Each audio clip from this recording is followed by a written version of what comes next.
നമസ്കാരം. ഞാൻ മൊയ്തീൻ ഷാ വിഷനിലേക്ക് എല്ലാവരും സ്വാഗതം ചെയ്തു. ബഹുമാന്യരെ,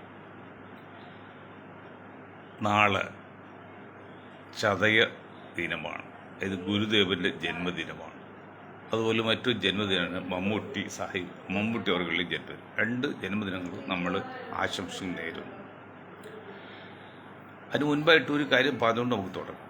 ഞാൻ മൊയ്തീൻ ഷാ, ഏറ്റവും വലിയ സമുദായമായ മുസ്ലിം സമുദായം, ഏറ്റവും ചെറിയവനായ മൊയ്തീൻ ഷായെ സബീലെ മില്ലത്ത് എന്ന് പറഞ്ഞ് വലിയ ഒരു പദവി അല്ലെങ്കിൽ പേരിട്ട് വിളിച്ചിരിക്കുകയാണ്. അതുകൊണ്ട് മാത്രമല്ല, അതുകൊണ്ടുകൂടി എനിക്ക് മറ്റുള്ളവർക്ക് വേണ്ടി വാദിക്കുമ്പോൾ മുസ്ലിം സമുദായത്തെയും കണക്കിലെടുക്കേണ്ടി വരുന്നു. രണ്ട് കാരണം: ഈ സമുദായം എന്നിൽ അർപ്പിച്ചിരിക്കുന്ന വിശ്വാസത്തിൻ്റെ മഹത്വം, വലിപ്പം. മറ്റൊന്ന്, എല്ലാവർക്കും നീതി എന്ന് പറയുമ്പോൾ മുസ്ലിങ്ങൾക്ക് നീതി ലഭിക്കണം. ഈ രണ്ട് കാര്യത്തിൻ്റെ പേരിലാണ് എൻ്റെ സംഭാഷണം മധ്യേ മുസ്ലിം എന്ന വാക്ക് മുസ്ലിം സമുദായത്തെക്കുറിച്ച് പറയേണ്ടി വരുന്നത്. അതുകൊണ്ട് ആരും തെറ്റിദ്ധരിക്കുകയോ പിണങ്ങുകയോ ചെയ്യരുത്. പലരും ചോദിക്കും, നിങ്ങൾ എന്താണ് മുസ്ലിങ്ങൾക്ക് വാദിക്കുന്നത് ചോദിക്കാറുണ്ട്. എൻ്റെ സമുദായപ്പെട്ടവരും ചോദിക്കാറുണ്ട്, അന്യ സമുദായത്തെ നേരിട്ട് ചോദിക്കലും അവർ മനസ്സിലുണ്ട്. അതുകൊണ്ടാണ് ഇത് പറയുന്നത്. ചതയ ദിനം അറിയാം, നാളെയാണ്, സെപ്റ്റംബർ മാസം 7-ാം തീയതി. ലോക അംഗീകരിച്ച ഏറ്റവും വലിയ മനുഷ്യസ്നേഹിയും മതേതരവാദിയുമായ ഗുരുദേവൻ്റെ ജന്മദിനമാണ്. ഒരു ജാതി, ഒരു മതം, ഒരു ദൈവം എന്ന് പറഞ്ഞ് ആ ആദർശത്തിന് വേണ്ടി പ്രവർത്തിച്ച് ജീവിച്ച് മരിച്ച ഒരു മനുഷ്യ സ്നേഹി കൂടിയാണ് ഗുരുദേവൻ. ഇന്ന് നിങ്ങൾ ശ്രദ്ധിക്കുക, ഈ വെള്ളാപ്പള്ളിയുടെ അധികാരത്തിൽ വന്നതിന് ശേഷം ഇപ്പം കലൂർ ഭാഗത്തൊക്കെ ചതയത്തെക്കുറിച്ച് ഫ്ലെക്സ് കൊടി തോരണങ്ങൾ.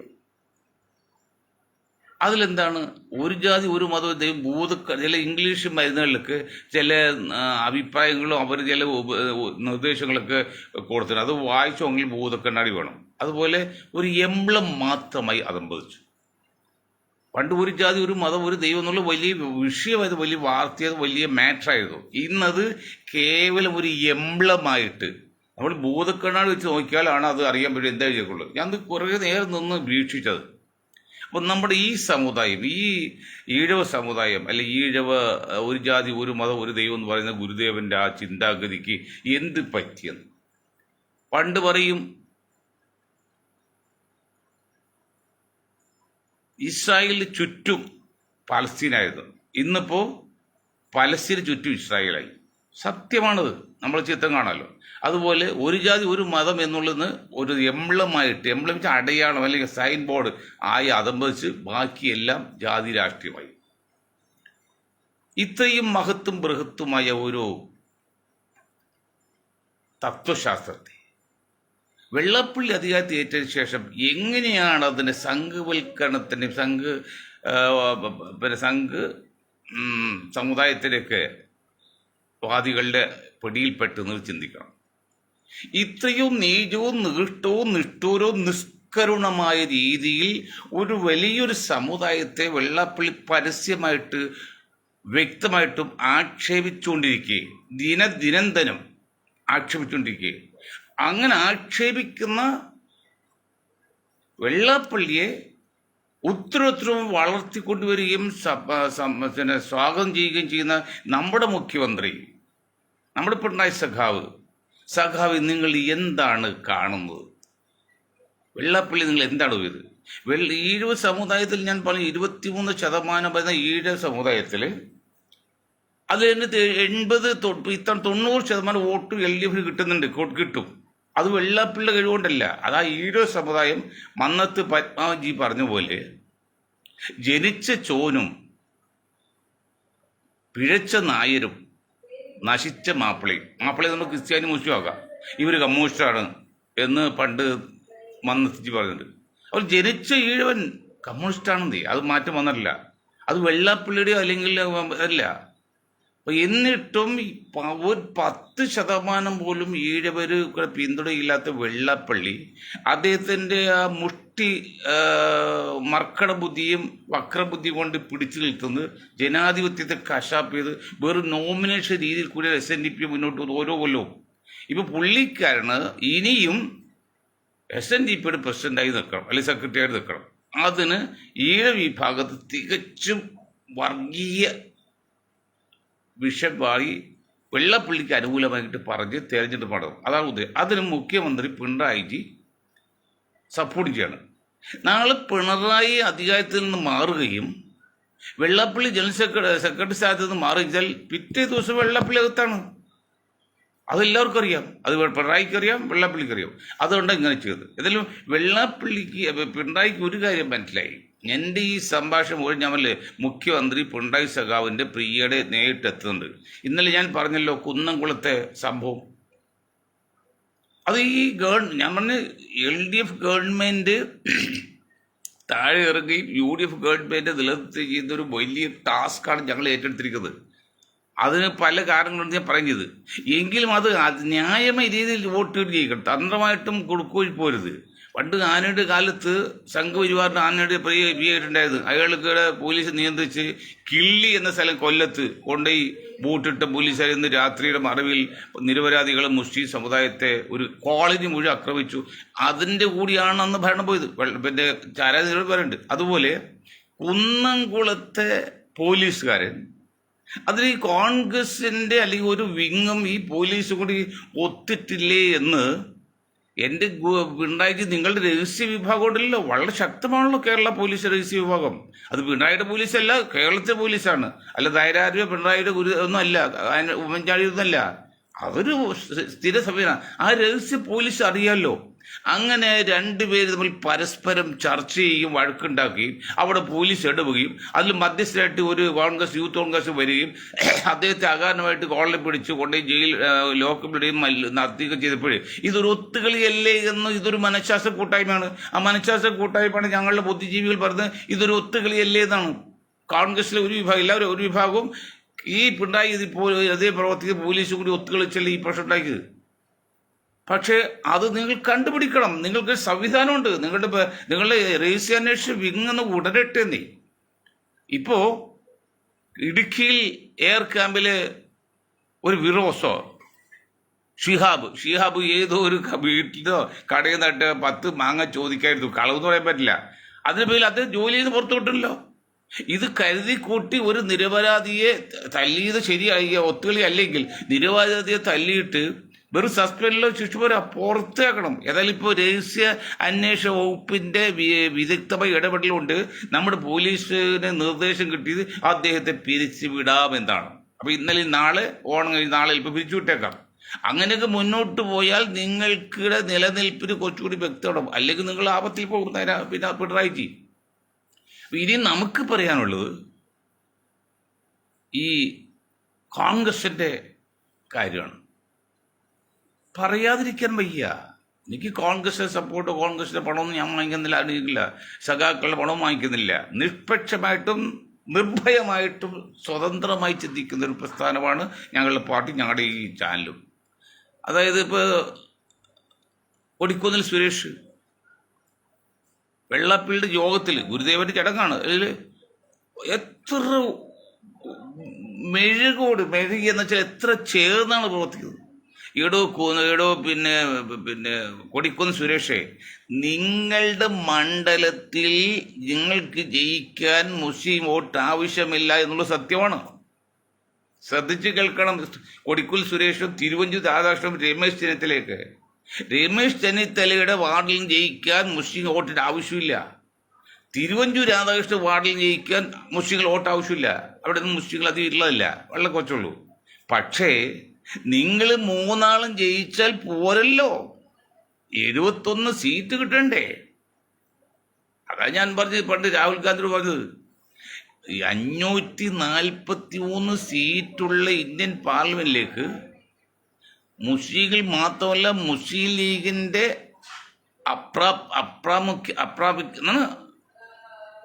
പ്രാമുഖ്യമുള്ള മുസ്ലിം ലീഗിന്റെ ആവശ്യമുള്ള മണ്ഡലത്തിൽ വന്ന് രാഹുൽജിയും പിന്നീട് സോണിയ പത്മജിയും പ്രിയങ്കജിയും ജയിച്ചു ലക്ഷക്കണക്കിന് വോട്ട് ഭൂരിപക്ഷത്തിൽ നിങ്ങൾ പാർലമെന്റിലെത്തി. നിങ്ങൾ പാർലമെന്റിൽ എത്തിയാൽ മതിയെങ്കിൽ ഓക്കെ, ഒരു സംശയക്കാത്തില്ല.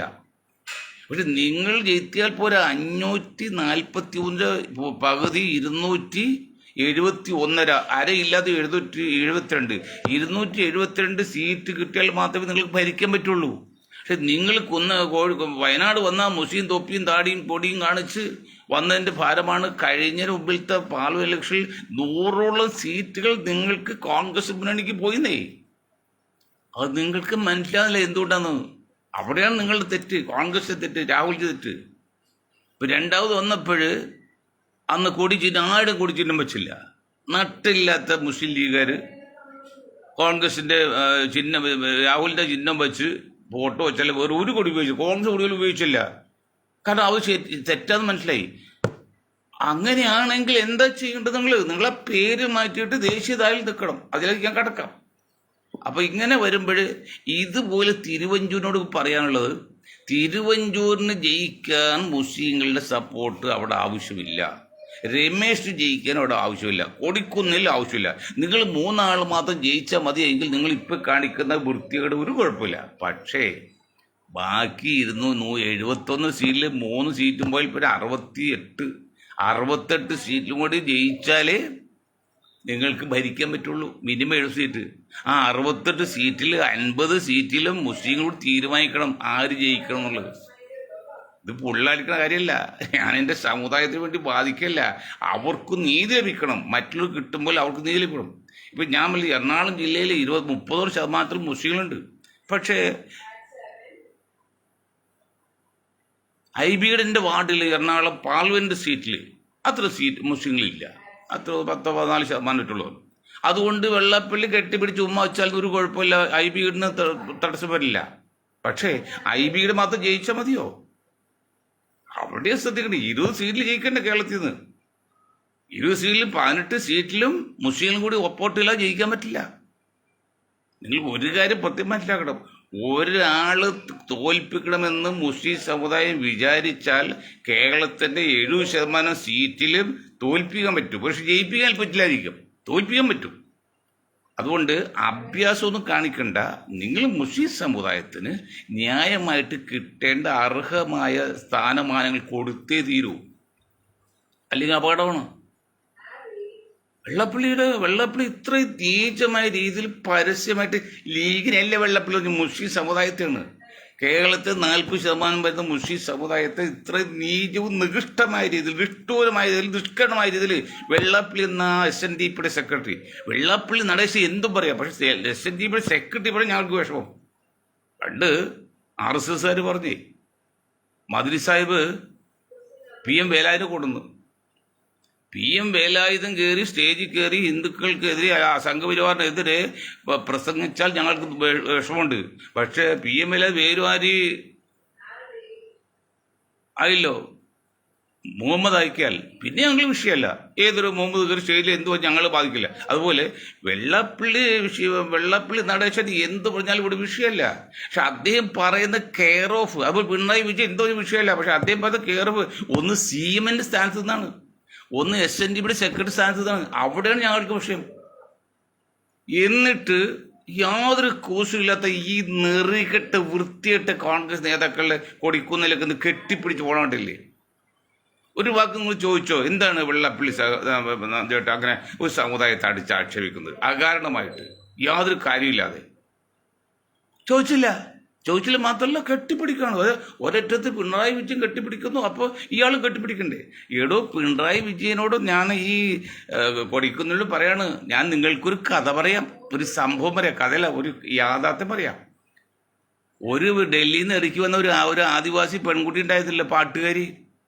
അവർ ആദ്യത്തെ നിന്നപ്പോൾ ഒരു ഊരിൽ ജയിച്ചു, രണ്ടാമത് പാർലമെന്റിൽ തോറ്റ്, അസംബ്ലിയിൽ തോറ്റു. എന്താ കാരണം? സംഘപരിവാറിന് വേണ്ടി കൊയിലൂന്ന വിദേശ മലയാളി എന്ന പേരിൽ അറിയുന്ന ഒരു ഒരാളുണ്ട്, ഒരു പത്രപ്രവർത്തകൻ. അദ്ദേഹം ഇസ്രായേലിലേക്ക് പോവാണ്. 2 ആഴ്ച ഇസ്രായേലാണ്. അറിയാലിന്റെ ഉദ്ദേശം ആരാണ് കളിക്കുന്നത്? ഗീസയൊക്കെയാണല്ലേ. ആ പെണ്ണ് ചെന്ന് അയാൾക്ക് സപ്പോർട്ട് ചെയ്ത് അത് പറഞ്ഞ പിണറായി വിജയനെതിരെ പറഞ്ഞുകൊണ്ടാണ്. പിണറായി വിജയനെതിരെ പലതും പറയും, മുഖ്യമന്ത്രിയാണ് ഉണ്ടാവും. പക്ഷെ അതിൻ്റെ പേരിൽ സംഘപരിവാരം അനുകൂലിക്കുന്ന കെട്ടിപ്പിടിച്ചാൽ വീട്ടിലിരിക്കും. 2 ടേം വീട്ടിലിരുന്ന് ഇനി സീറ്റ് കിട്ടിയാൽ അതിൻ്റെ അവസ്ഥ അതുപോലെ നിങ്ങൾക്കും വരും. പൊള്ളാളിക്കരുത്. ഇവിടെ എന്താ വേണ്ടത്?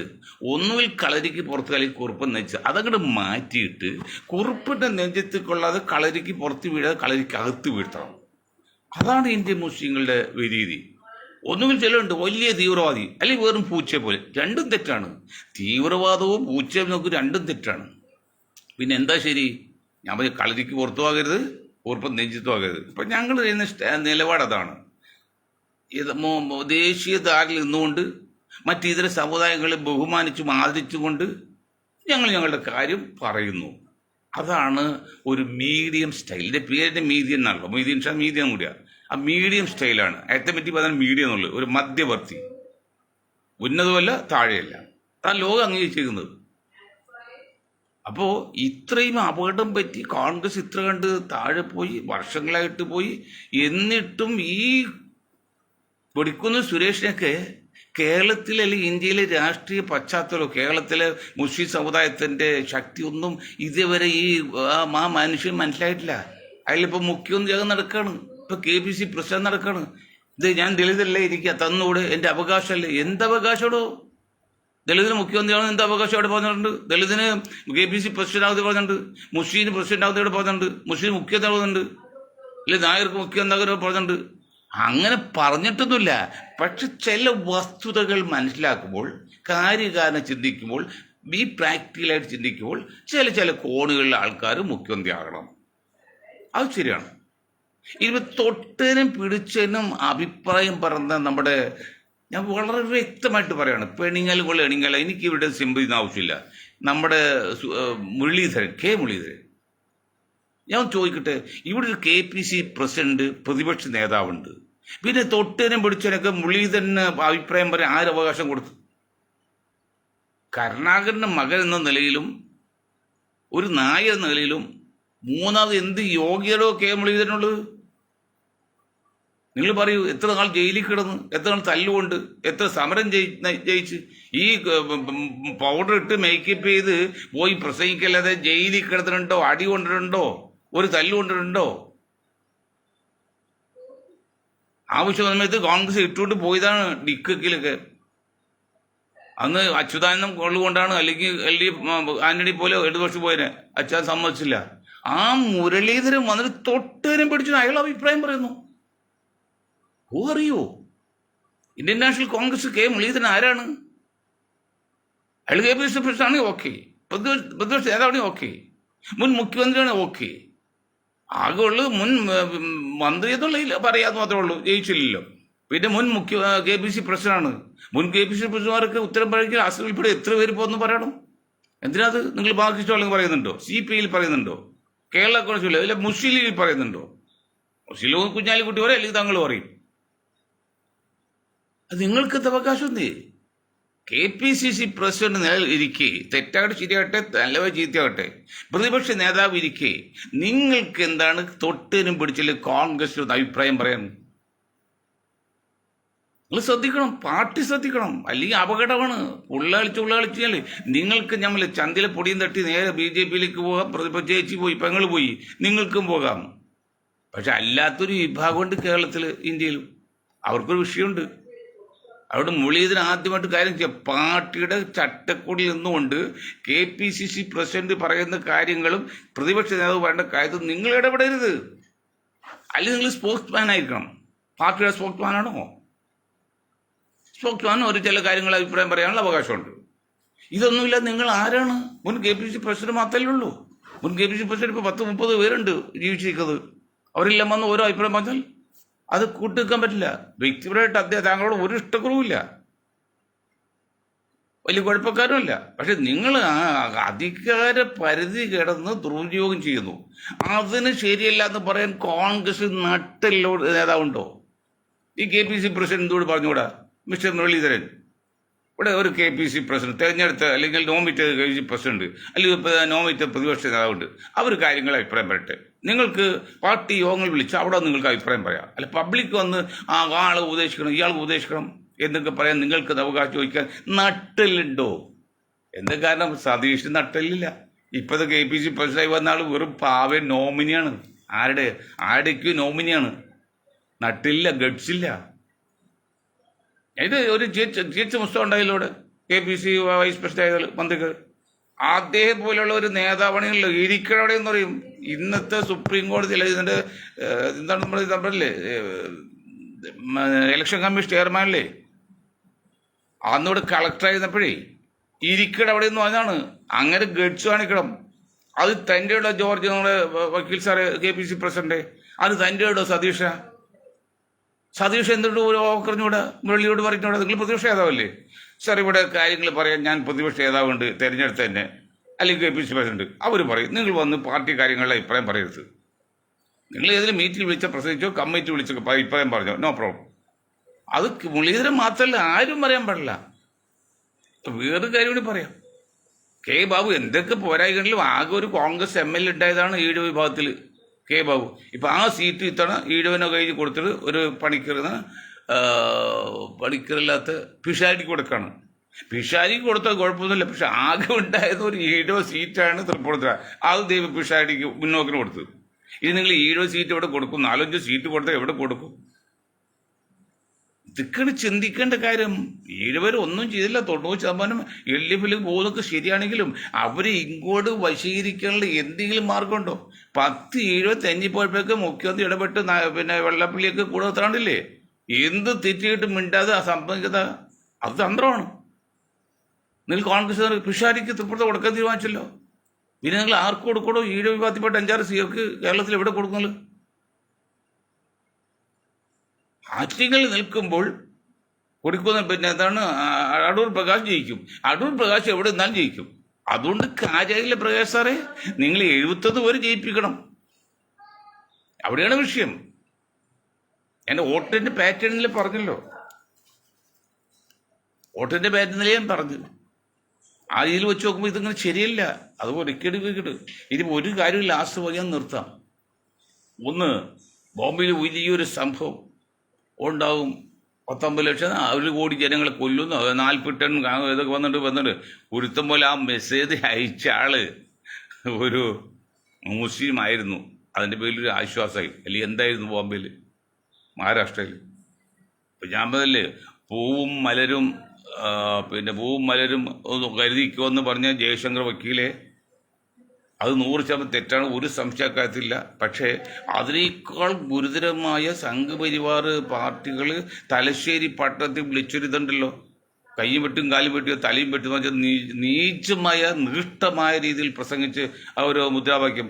ആ മുദ്രാവാക്യത്തെക്കുറിച്ച് ഈ മതേതരവാദിയായ ജയശങ്കർ വക്കീലോ അല്ലെങ്കിൽ സംഘനുഭാവികളോ ഏതെങ്കിലും ചർച്ചയിൽ വരുന്നുണ്ടോ? ചർച്ചയിൽ എടുത്തിട്ടുണ്ടോ? പാലക്കാട് ബോംബ് കണ്ട് RSSന്റെ സ്കൂളിൽ നിന്ന് ഇടയിൽ ചർച്ച എടുത്തോ? അതൊക്കെയാണ് ശ്രദ്ധിക്കേണ്ടത്. അപ്പോൾ പിണറായി സഖാവും കോൺഗ്രസ് നേതാക്കളൊക്കെ ശ്രദ്ധിച്ചിട്ട് മുന്നോട്ട് പോകണം. വോട്ട് കിട്ടി ജയിക്കണം. തട്ടിപ്പിൽ കൂടി വോട്ടുണ്ടാക്കാൻ നോക്കരുത്. അപ്പോൾ പോലീസിൻ്റെ ഇങ്ങനെയുള്ള വക്രബുദ്ധി ഉണ്ടെങ്കിൽ രാജ്യം ഭരിക്കുന്ന കമ്മ്യൂണിസ്റ്റ് പാർട്ടിയുടെ മുഖ്യമന്ത്രി അല്ലെങ്കിൽ ആഭ്യന്തരമന്ത്രി അതൊക്കെ അന്വേഷിച്ചിട്ട് മാതൃകാപരമായ ശിക്ഷ കൊടുത്താലോ പിന്നെ ഒരു കുഞ്ഞ് തലവെക്കൂല. മുഖ്യമന്ത്രി ഇവിടെ പിണറായി ആകട്ടെ അല്ലെങ്കിൽ നാളെ വേറെ ആകട്ടെ, പക്ഷെ ഇവിടെ സ്ഥിരമായൊരു സംവിധാനമുണ്ട്. ആ സംവിധാനത്തിൽ അത് നിലനിൽക്കണം. അല്ലെങ്കിൽ അടിത്തറ പോയ മോശമാണത്. ഇന്ത്യ ഒരു യൂണിയൻ സ്റ്റേറ്റ് എന്ന് പറഞ്ഞല്ലേ, ഇന്ത്യൻ യൂണിയൻ എന്ന് പറഞ്ഞത് അതൊരു അങ്ങനെ ഒരു യൂണിയൻ ആണ്. അതിലെല്ലാവരും പഞ്ചായത്ത് പ്രസിഡന്റ് പോലെ മുഖ്യമന്ത്രിമാരുടെ അധികാരം കുറക്കാൻ വേണ്ടി കേന്ദ്ര ഗവൺമെൻറ് ശ്രമിക്കുന്നത്. അങ്ങനെ അധികാരമൊന്നുമില്ല, വികേന്ദ്രീകരിച്ചിരിക്കുന്ന അധികാരം കേന്ദ്രീകൃതമായിട്ട് കേന്ദ്ര മന്ത്രിസഭയിൽ മാത്രം കൊണ്ടുവരാനുള്ള ശ്രമം നടത്തുന്നത്. അതൊക്കെ ഭാവി രാഷ്ട്രീയം ഒരു വലിയ അപകടമല്ലേ? അതൊക്കെ എന്തേ നിങ്ങൾ മനസ്സിലാക്കാത്തത്? ഇനി മുസ്ലിം സമുദായത്തിൽ ഒരു കാര്യം പറഞ്ഞ് ഞാൻ നിർത്താം. ഞാൻ ഒരു മുസ്ലിം സമുദായത്തിൽ 3 തരക്കാരാണ്. ഒന്ന്, ദാരിദ്ര്യം വന്നിട്ട് നിരാശരായവർ, അവർക്ക് ചിന്തയില്ല. മറ്റ് സമ്പത്ത് കൂടിയിട്ട് അലസന്മാരായവർ, അവർക്കും ചിന്തയില്ല. പിന്നെ എന്നെപ്പോലെ ദരിദ്രനാണോ അല്ല പണക്കാരനോ അല്ല. അപ്പോൾ അതുകൊണ്ട് ഞങ്ങൾ കുറേ ആൾക്കാർ ചിന്തിക്കും. ഇത്രയും കാര്യം പറഞ്ഞത്, ഈ പെരിച്ചാഴി നെല്ല് കൊണ്ടുപോയി തിന്നാതെ മാളത്തിൽ സൂക്ഷിക്കും, പിന്നീട് ഉപയോഗിക്കാമെന്ന് വെച്ചിട്ട്. അത് ഉള്ളാടെ വരുമ്പോൾ പെരിച്ചാഴിയും തിന്നും, ആ പെരിച്ചാഴി സംഘടിപ്പിച്ച് നെല്ലും കൂടെ പോലെ സംഘപരിവാറിൻ്റെ രീതിയിൽ അങ്ങനെയുള്ള ചില ഗ്യാങ്ങുകളൊക്കെ ഇവിടെ പ്രശ്നങ്ങൾ ഉണ്ടായി കഴിയുമ്പോൾ അവർ ഈ സമ്പത്ത് മുഴുവൻ പിടിച്ചു കൊണ്ടുപോകും. അങ്ങനെ വരുമ്പോൾ നിങ്ങൾ അന്ന് വാ വിളിച്ചിട്ട് കാര്യമില്ല. ഇന്ന് നിങ്ങളുടെ കയ്യിലിരിക്കുന്ന സമ്പത്ത് ഇതുപോലെ നല്ല കാര്യങ്ങൾക്കും അത്യാവശ്യം സമുദായത്തിൽ പാവപ്പെട്ട് കൊടുത്തില്ലെങ്കിൽ 1000 കോടി രൂപയുടെ സ്വത്തായിരുന്ന ഒരു സിനിമാ നടൻ, ഒരു മുസ്ലിം സിനിമ നടൻ ഡൽഹിയിൽ, ബോംബെയിൽ, അദ്ദേഹം മരിച്ചപ്പോൾ അതെല്ലാം സർക്കാരും ഉണ്ട്. അങ്ങനെ ഓരോരുത്തരും മറിച്ച് ആ 1000 കോടി രൂപയിൽ നിന്ന് ഒരു 500 കോടിയെങ്കിലും പാവപ്പെട്ട സമുദായത്തിലെ, ഇനി സമുദായം വേണ്ട, പാവപ്പെട്ട മനുഷ്യർക്ക് കൊടുത്തിരുന്നെങ്കിൽ എത്ര കുടുംബങ്ങൾ രക്ഷപ്പെട്ടു പോയിന്. അത് ചിന്തിക്കാത്തത്. ഞാനിപ്പോൾ മമ്മൂട്ടിയോടൊക്കെ പറയാണ്, എത്ര കോടി ഉണ്ടെങ്കിലും മരിച്ചു കഴിയുമ്പോൾ ഒന്നും കിട്ടില്ല, അത് ഇൻകം ടാക്സും മറ്റു ടാക്സും ഡെത്ത് ടാക്സും ഒക്കെ ആയിട്ട് കൊണ്ടുപോകും. അതിനുവേണ്ടി നിങ്ങൾ എന്തെങ്കിലും പാവപ്പെട്ടവന് സമുദായത്തിലോ അല്ലെങ്കിൽ സമുദായത്തിൽ പുറത്തുള്ളവർക്കോ പാവപ്പെട്ടവർക്ക് കൊടുത്ത്, അല്ല ഒരാളുടെ ഹൃദയം മാറ്റം 10,000 കൊടുത്തല്ല 5 ലക്ഷം കൊടുത്ത് അത് മാത്രം കാര്യമില്ല. അതൊക്കെ ഒറ്റപ്പെട്ട സംഭവങ്ങളാണ്. നിങ്ങൾ നാളെ മരിക്കും, ഉറപ്പില്ലേ, ഞാൻ നിങ്ങളൊക്കെ മരിച്ചാലും നിങ്ങൾക്ക് വേണ്ടി പ്രവർത്തിക്കുന്ന ഒരു സ്ഥാപനം, ഇപ്പം നസീർ കണ്ടില്ലേ, നസീറിൻ്റെ വരുമാനം കൊണ്ട് കേരളം മുഴുവൻ വാങ്ങിക്കാൽ പകുതിയും വാങ്ങിക്കരുത്. ആ നസീറിൻ്റെ പ്രവൃത്തിയുടെ ഒരു അപാകത കൊണ്ട്, തെറ്റ് പറയാനുള്ള അപാകത കൊണ്ട് സ്വന്തം മകൻ 4000 രൂപ പെൻഷൻ വേണ്ടി അമ്മയിൽ വന്ന് അപേക്ഷ കൊടുത്തെന്ന്. സ്വന്തം മകൻ ഷാനവാസ് മരിച്ചു ഇല്ലേ, 4000 രൂപ മാസ പെൻഷൻ, അത്ര ബുദ്ധിമുട്ടായിരുന്നു. അതിൻ്റെ വലിയ കാര്യമുണ്ടോ? കർമ്മം കൊടുക്കണം. മരമറിയാതെ കൊടിയിട്ടാൽ മരം ഉണങ്ങും, മരം ഉണങ്ങുമ്പോൾ കൊടിയും പോവും. ഞാൻ ഒരിക്കൽ കൂടി പറയാം, മരമറിയാതെ കൊടിയിട്ടാൽ മരം ഉണങ്ങും, മരം ഉണങ്ങുമ്പോൾ അതിൽ കയറിക്കുന്ന കൊടി, അതായത് ചെടിയും നശിച്ചു. അതുപോലെ നിങ്ങളുടെ വരുമാനത്തെ അറിയാതെ തോന്നിവാസ രീതിയിലേക്ക് സംഭാവന കൊടുത്ത് പണം മിസ്യൂസ് ചെയ്താൽ നിങ്ങൾ മണ്ടനാകും. അതുപോലെ മമ്മൂട്ടി സാഹിബ്, നിങ്ങൾ എന്തെങ്കിലും ഒരു സ്ഥിരമായ ഒരു ചാരിറ്റി പ്രവർത്തനം, അത് സമുദായത്തെ പേരിലോ അല്ലെങ്കിൽ നോൺ സമുദായത്തെ പേരിലോ, അതൊന്നും കുഴപ്പമില്ല, എന്തുകൊണ്ട് ചെയ്യാം. എല്ലാം നമ്മുടെ മനുഷ്യ, നമ്മുടെ സഹോദരങ്ങളെ ചെയ്യണമെന്ന് പറഞ്ഞുകൊണ്ട് ഞാൻ എൻ്റെ വാക്കുകൾ നിർത്താൻ നിൽക്കുക. ഒരായി നന്ദി. ജയ് ഹിന്ദ്.